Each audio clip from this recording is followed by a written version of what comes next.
가능성은 있지만 그거는 북한이 우리를 너무 몰라서 하는 얘기고 북한도 우리 웅달 책방을 보고 있을 텐데 제가 분명히 얘기하지만 잘못 건드렸다간 당신네들 박살나니까 그런 생각은 아예 안 하는 게 좋을 거예요.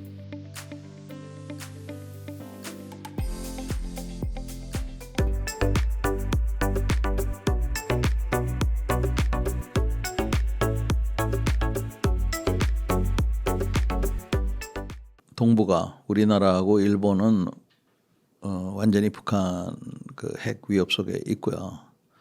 그 다음에 미국 그 군인들, 한반도에 있는 미국 군인들, 일본에 있는 군인들, 그 다음에 괌에 있는 미군들, 또 하와이까지도 어쩌면 핵 그 공격에 노출돼 있다고 봐야 될 겁니다. 그래서 핵무기라 그러면은 실제 그 폭탄이 있고요. 그 다음에 이거를 전달할 수 있는 수단이 있어야 되거든요. 근데 북한이 그 둘 다 완성을 했어요. 다만 미국 본토까지 때릴 수 있는 능력이 과연 있느냐, 하와이까지 갈 수 있는 능력이 있느냐, 사거리는 되는 것 같은데 이 탄두가 그 다시 지구로 돌아올 때는 열이 굉장히 많이 나고 엄청난 진동이 있습니다. 그러면 이 진동과 열을 견뎌낼 수 있는 그런 그 탄두가 필요하거든요. 그 다음에 이거를 정확하게 그 때릴 수 있는 그런 조준 능력, 또 표적화할 수 있는 데이터 이런 것들이 있는지는 모르겠어요. 그러나 한반도는 다 있고 그런 데는 좀 더 시간이 필요하다 이렇게 봅니다. 이스라엘하고 우리하고 비교하는 거는 이제 그 이스라엘의 강적들은 좀 멀리 떨어져 있어요. 그렇기 때문에 날아오는 시간이 뭐 30분에서 1시간 이렇게 걸립니다. 우리는 3분이면 날아오기 때문에 이거 방어하기가 쉽지가 않아요. 그래서 그런 체계를 구축하려면 상당히 많은 돈과 노력이 필요합니다. 그리고 기왕 그렇게 할 거면은 이제는 미사일로 쏴 떨어뜨리려고 그러지 말고 레이저로 쏴 떨어뜨리려고 해야 돼요. 그래서 레이저를 하려면은 그 에너지원이 굉장히 많이 필요하거든요. 그래서 우리나라가 원자력을 버릴 수 없는 게 원자력으로만이 그러한 에너지를 구할 수 있기 때문에 하여간 원자력을 버릴 수가 없어요. 우리는 이거 하나만 보더라도. 그래서 북한이 뭐 날려보내는 각종 뭐 미사일도 미사일이지만 포탄도 여러 가지 피해를 입히기 때문에 그런 것들을 효과적으로 가성비에 맞게 할 수 있는 거는 레이저밖에 없습니다. 그래서 거기에 뭐 많은 투자를 해야 될 것 같고요. 그 다음에 이제 그 북한이 갖고 있는 그런 미사일이나 이런 거에 대비를 하기 위해서 방어 시설도 굉장히 중요합니다. 핵무기가 폭발하면 그 지역에 있는 사람들은 뭐 어쩔 수 없지만 그 외에 있는 사람들은 그 살아남을 수가 있어요. 그래서 그런 교육이라든지 방어 시설 이런 거를 정비를 해서 우리가 그런 불상사를 닥치더라도 인원 피해가 최소화될 수 있도록 그렇게 해야 되겠죠. 그러니까 사드 예를 드셨는데 사드 같은 경우에 중국이 주로 반대를 했고 거기에 따라서 우리가 엄청난 제재를 받지 않았습니까? 거기에 따라서 이제 그 반대했던 분들은 사드가 실제 위치하는 그쪽 지역 분들이 반대를 했어요. 그래서 예를 들어서 우리가 핵무기를 갖는다 하더라도 그 핵무기를 어디다 둘 거냐 하는 게 이게 큰 문제입니다. 얼핏 생각하기에는 바다에 두는 게 좋을 것 같아요. 그래서 잠수함에 싣고 출항을 시키는 것이 어떻겠는가. 프랑스도 그렇게 하고 있거든요. 그래서 돈이 엄청나게 많이 드는 것은 사실일 겁니다. 그러나 그런 식으로 하는 것이 제일 바람직하지 않겠나 이렇게 생각이 들어요. 그래서 지금 말씀하신 대로 뭐 우리나라 국토에다가 두기는 쉽지 않다. 아마 제가 얘기하는 그런 잠수함을 하더라도 잠수함 기지가 또 이제 아마 문제가 될 거예요. 그러나 그거는 어느 정도의 그 우리가 양보를 그 지역 주민이 하든가 아니면 지역 주민이 안 사는 곳에다가 새로운 기지를 건설을 하든가 그건 뭐 할 수 있다고 봅니다. 북한이 망해도 벌써 망했어야 되는데 저게 어떻게 저렇게 유지되는지는 참 미스테리해요. 원래는 망했어야 되는데 하여간 저들 나름대로의 어떤 체제 유지를 하는 그런 노하우와 시스템이 있는 것만은 확실한 것 같습니다. 그래서 그렇게 본다 그러면 쉽게 망하지는 않을 것 같다. 두 번째는 이 핵무기가 뭐 북한을 위한 핵무기일까요? 그거보다는 김정은 일가를 위한 핵무기라고 봅니다. 그렇다면 북한 내부에 어떤 소요 사태가 벌어지거나 김정은에 대한 반발이 일어나면 현재 갖고 있는 핵무기로 그 반발 세력을 오히려 경멸하는 그럴 가능성도 저는 충분히 있다고 생각해요. 그래서 이 핵무기가 뭐 단순히 뭐 한미 연합군에 대한 핵무기가 아니라 자기네 자체적인 어떤 봉기나 이런 거에 대한 것도 대비하고 있기 때문에 사실은 정말 이거 그 북한이 핵무장 하는 데 있어서 그동안 우리가 안일하게 생각한 부분이 많잖아요. 뭐 제가 굳이 얘기 안 해도 북한은 핵무장을 안 할 거라는 둥, 북한은 핵무장 비핵화에 뭐 진심이었다는 둥 아직도 그런 얘기하는 분들이 있는데 언제까지 속고 살 겁니까? 그래서 이제 우리는 그거는 기정사실로 받아들여야 될 것 같고 어떻게 우리가 지금 이 어려운 시기에 살아남을 건가 이거를 고민을 좀 했으면 좋겠어요. 그래서 우리나라가 핵무장을 하는 거는 쉬운 일이 아닙니다. 그리고 제가 얘기하는 거는 무슨 뭐 북한처럼 몰래 한다든지 북한처럼 거짓말을 해서 하자는 게 아니에요. 그 NPT에 우리가 가입이 돼 있는데 거기 가입돼 있는 NPT에다가 여차저차 얘기를 하자는 겁니다. 그리고 NPT라는 것도 지금 뭐 많이 변형이 돼 있고 뭐 어쩌저쩌고 얘기가 많아요. 어렵다는 건 아는데 우리가 핵무장을 해서 북한하고 당당하게 1대1로 그 따지는 것, 협상하는 것 외에 더 좋은 생각이 있으면 좀 저한테 얘기해 주셨으면 좋겠어요. 북한이 남성 위주의 가부장적 그런 가치관이 지배하는 그런 사회는 맞는 것 같아요. 북한에서는 자기 남편을 여보, 오빠라고 안 부르고 주인님이라고 부른다는 얘기 들으셨어요? 직책과 계급이 성별을 앞서가는 것은 사실인 것 같습니다. 어떻게 보면 이 북한의 파워 우먼들이 더 잔인무도한 것 같아서 오히려 더 무서울 때가 있어요. 남자들보다. 저는 전혀 없다고 생각합니다. 북한에는 김정은이 살아있는 동안에는 김정은 위원장 외에는 절대 권력자 그 사람 이외에는 권력이 없고 만약에 김여정이 대립관계에 있으면 벌써 죽었죠. 그 삼촌 장성택 어떻게 됐는지 보셨죠? 기억나세요? 기관총으로 분해를 시켜버렸잖아요. 그 기관총이 총알이 있다만 해요. 그걸 4개를 가지고 쏴가지고 온 몸이 그 박살이 나도록 그래서 무덤조차도 없게 만드는 그런 식으로 처형을 했습니다. 그래서 절대 권력이라는 거는 그런 의미고 그다음에 지금 김정은 위원장의 딸이 계속 등장하는데 지금 뭐 처음에는 많은 분들이 후계자가 아니다 뭐 이런 논란이 많았고 지금은 후계자라고 생각하시는 분들이 많이 있는 것 같아요. 저는 아직까지도 100% 확신은 하지 않습니다. 후계자 대우를 받는 것은 확실한 것 같아요. 그러나 김정은 위원장도 갑자기 된 게 아니에요.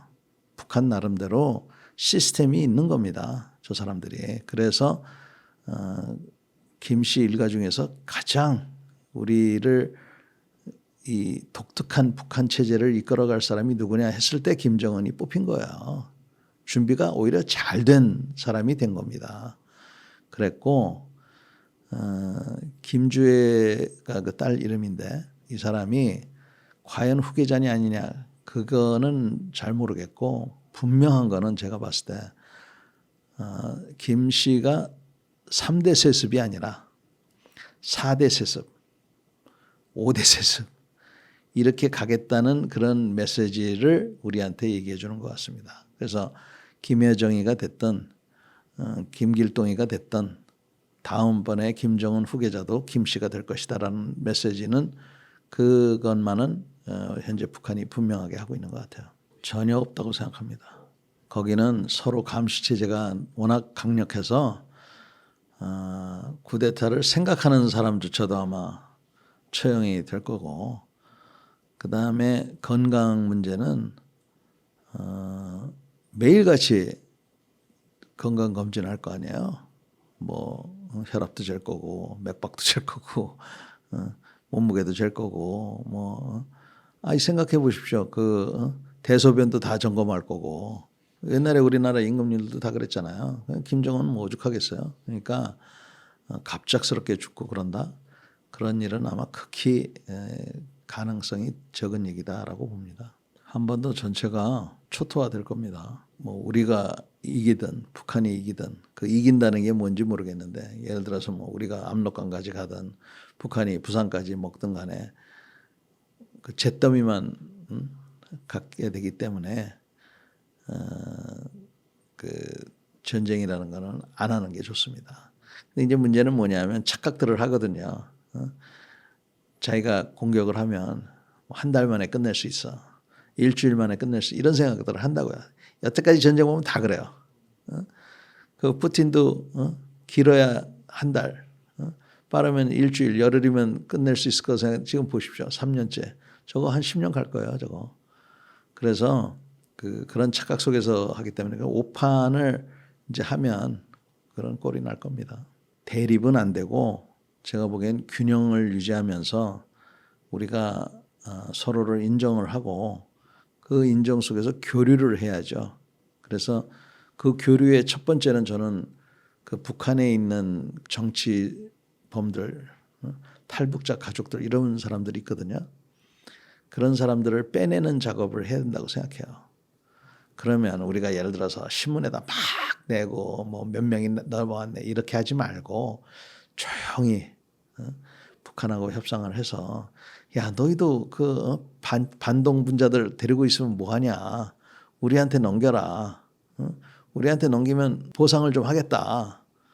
그래서 예를 들어서 북한이 원치 않는 사람들을 우리가 한 사람당 2천만 원씩 주고 교환을 했다. 저는 괜찮은 것 같은데요. 그렇게 해서 우리가 뭐 1명을 구하든 1,000명을 구하든 10,000명을 구하든 빨리 이렇게 구하는 그런 노력을, 그러니까 북한 인권에 대한 거를 해야 된다고 생각하고요. 두 번째는 우리 남한 내에서 통일에 대한 생각을 좀 해야 될 것 같아요. 지금 많은 사람들이 통일을 왜 해? 전쟁을 왜 해? 통일 없이 그냥 그대로 살아. 통일하면 돈 많이 든다며 이렇게 생각들을 한다고 하는데 저는 이해는 됩니다. 그러나 우리 민족이 통일을 해야 되는 그런 여러 가지 이유들이 있어요. 우선 통일을 하는 과정은 어려울지 모르지만 통일을 잘만 하면, 독일처럼 하면 안 될 것 같고요. 통일을 잘만 하면 우리가 그야말로 세계 10위가 아니라 세계 몇 위가 될 수 있는 그러한 가능성이 있거든요. 그래서 그런 가능성, 또 우리의 어떤 역사적인 전통, 이런 것들을 구현하기 위해서라도 그런 목표를 잘 두고 통일이 왜 중요한지, 왜 필요한지, 이런 것들을 우리가 계속 생각하고 그 통일에 대한 범위, 절차, 또 왜, 이런 것들이 지금이야말로 북한이 우리를 동족으로 보지 않겠다. 김정은이가 그렇게 얘기한 거죠. 북한보다도. 김정은이가 그렇게 얘기한 이 시점이기 때문에 오히려 지금 통일에 대한 생각을 더 많이 해야 된다고 생각합니다. 저는. 배신자들이죠. 처형 대상 1호고. 그래서 북한에서는 용서할 수 없는 그런 존재들이라서 우리가 오죽 무서우면 그렇게 규정을 하겠어요. 그러나 그런 진실이 남한이 북한보다 잘 산다는 건 이건 확실히 명백한 사실이지 않습니까? 그거를 숨기기가 점점 어려워지는 것은 사실인 것 같아요. 서민들은 이런 상황을 모르고 있습니다. 남한이 자기네들보다 잘 살고 뭐 이런 거를 잘 모르고 있어요. 그래서 그 모르는 상태를 유지하게 하려고 지금 안간힘을 쓰는 거예요. 모르는 사람이 더 높고 먹고 살기 바쁘고 그쪽도. 그다음에 이제 그 탈북한 분들한테 우리가 잘해줘야 됩니다. 그러니까 북한이 방금 이제 태영호 의원을 얘기했는데 태영호 의원 같이 자기네들이 보기에는 배신자가 한국에 와서 그 좋다는 국회의원을 하는 걸 보고 그 사람들이 얼마나 놀랬겠어요. 그러니까 우리가 탈북하는 분들이 그 중에서는 적응을 잘하는 분이 있고 적응을 못하는 분들이 있잖아요. 적응을 못하는 분들을 적극적으로 도와줘서 그분들이 알게 모르게 하여간 우리 사회에서 성공을 하면 그분들은 또 어려운 사람들을 도와주는 그러한 선순환을 만드는 게 중요하지 탈북자에 대한 편견 제가 이렇게 들은 얘기들을 보면 탈북자분들한테 북한보다도 더한 그런 편견을 가진 남한 사람들이 있어요. 아주 저는 나쁜 사람들이라고 생각하는데 그래서는 안 된다라는 게 제 생각입니다. 거기는 그 마치 개구리가 뜨거운 물에 들어가 있어가지고 온도가 조금씩 올라가듯이 그런 상황이 전개가 되고 있는 것 같아요. 그래서 긴장이 고조되고 있는데 아무도 지금 전쟁을 원하지는 않는 것 같습니다. 대만이 원하지도 않고 미국이 원하지도 않고 일본이 원하지도 않고 중국도 원하진 않는데 중국 입장에서는 대만이 예를 들어 독립을 선언한다든지 또는 중국 내에 어떤 그 큰 이변이 일어나서 뭐 그 이변이 뭐 정치적인 이변일 수도 있고 또 어떤 뭐 기근이나 뭐 이런 것들이 그 사회가 흉흉해지는 이런 일이 일어났을 때 관심을 돌리기 위해서라든지 뭐 그다음에 의도치 않았던 지금 뭐 중국의 군함이나 경비정이 미국, 대만, 필리핀 특히 필리핀 그 뭐 어선을 납포하고 거기다가 물대포를 쏘고 뭐 이러는 게 막 그 공공연하거든요. 그 다음에 그 대만을 포위하는 훈련도 하잖아요. 수백 척의 배와 수백 대의 비행기들이 왔다 갔다 합니다. 그럴 때 미국이나 다른 나라들은 야 우리는 너희 그 포위 훈련 인정 못해. 그래서 그냥 지나간다고요. 그 지나갈 때 우연치 않게 충돌이 생길 수가 있는 거예요. 누구도 원하지 않았던. 그랬을 때 여기서 그만해라고 해야 되는데 꼭 그렇게 안 될 수도 있거든요. 그래서 그런 우발적인 충돌 이런 것들이 우리가 예상할 수가 있어요. 그래서 이 중에서 가장 하여튼 좀 걱정이 되는 건 우발적인 충돌이고 그에 따르는 피해 또 여파 이런 것들이거든요. 그래서 그런 일들이 벌어졌을 때 또 오판과 잘못된 생각은 또 다른 오판과 다른 잘못된 생각을 낳을 수가 있기 때문에 그래서 우리가 그 늘 관심을 갖고 고민을 해야 됩니다. 우리가 정신을 바싹 차리고 있는데 북한이 뭐 중국이 좀 하라고 그래서 한다? 그거는 뭐 전혀 제가 보기에는 걱정할 일이 아니고요. 중국이 오히려 북한한테 뭔가를 해준다고 하면은 생각이나 해볼까. 근데 뭐를 해준다고 해야 그런 걸 하겠어요. 우리가 60년대 말, 70년대 초에는 김일성이 미국이 월남전에 저렇게 헤매고 있으니까 한반도에서 말썽을 일으키면 미국이 주랭랑을 칠 수도 있다. 이런 생각을 했어요. 그래서 1960년대 말부터 70년대 초까지를 제2의 한국전쟁이다라고 얘기를 해요. 그때 보면 북한이 도발을 많이 했어요.